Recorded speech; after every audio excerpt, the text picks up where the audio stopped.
Os líderes religiosos, os fariseus, que não aceitavam o ministério de Jesus, um dia mandaram prender Jesus.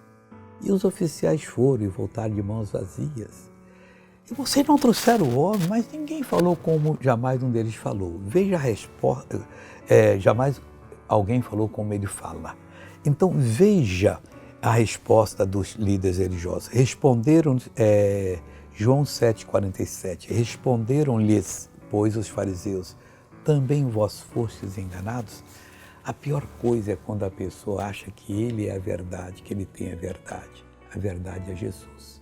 Só tem a verdade quem tem Jesus.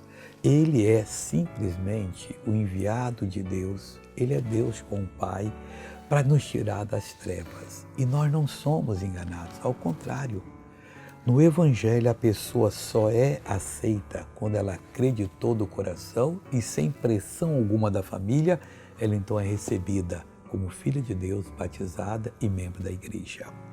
Veja essa pessoa que é um filho de Deus, foi abençoado e hoje já voltou. Eu tinha um problema nos meus olhos. Seus olhos estão melhores agora? Enquanto o irmão falava sobre os olhos, eu disse: Senhor, se o Senhor consegue fazer isso, então consegue me curar com a idade que tenho.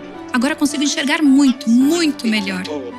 Oh, glória a Deus. Agora eu quero orar com você. Meu querido Pai, muita gente, ó Deus, está cumprindo a vontade do demônio. E quando alguém é curado, é liberto, é abençoado, Deus, a pessoa acha que foi uma pessoa enganada, que fizeram uma lavagem cerebral e nós sabemos que isso não é verdade.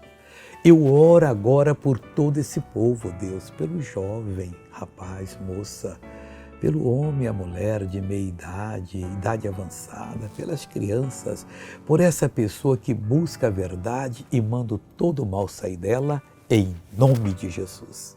Amém.